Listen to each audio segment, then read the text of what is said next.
Pour cette routine de sandwich, une carte est choisie aléatoirement et elle est ensuite perdue dans le jeu.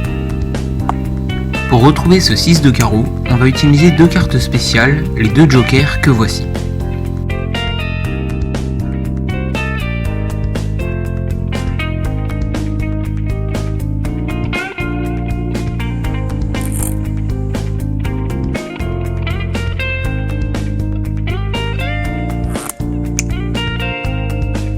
On place simplement un joker sur le dessus et un joker sur le dessous du jeu, et avec un peu de magie, les deux jokers viennent sandwicher la carte choisie, le 6 de carreau.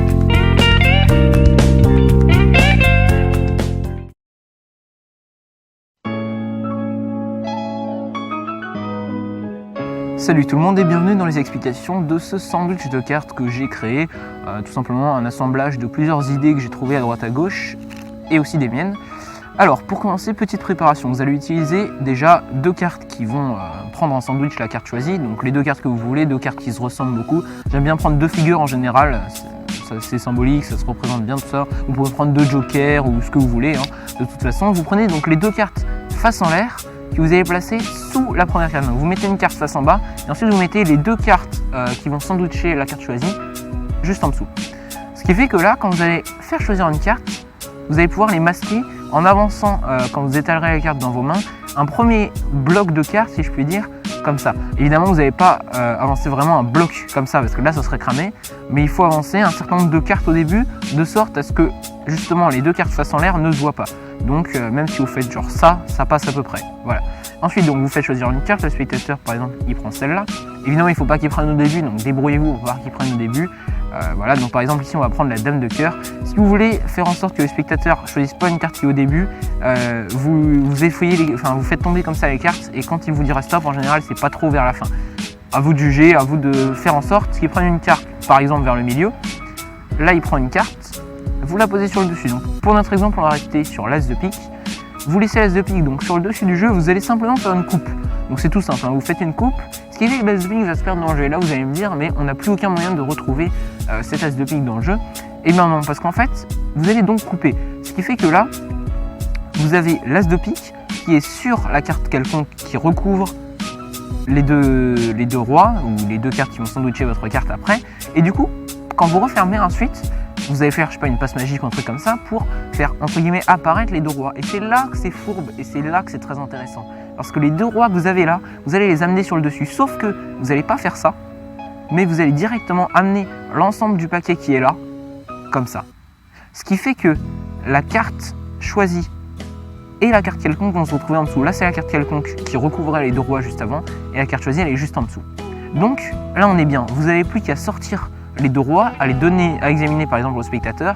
Et là, c'est juste génial niveau timing, parce que le temps qu'il examine les rois, vous allez pouvoir faire une petite manipulation qui consiste à faire remonter la carte du dessous sur le dessus.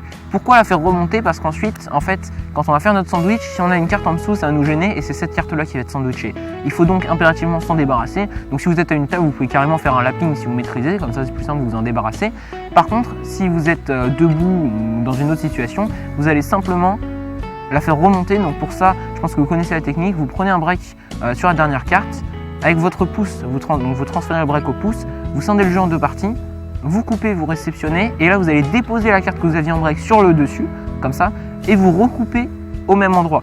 Ce qui fait que là, la carte du tout, vous l'avez remontée, et ça n'a pas changé l'ordre des cartes, ce qui fait que la carte choisie reste sur le dessous du jeu.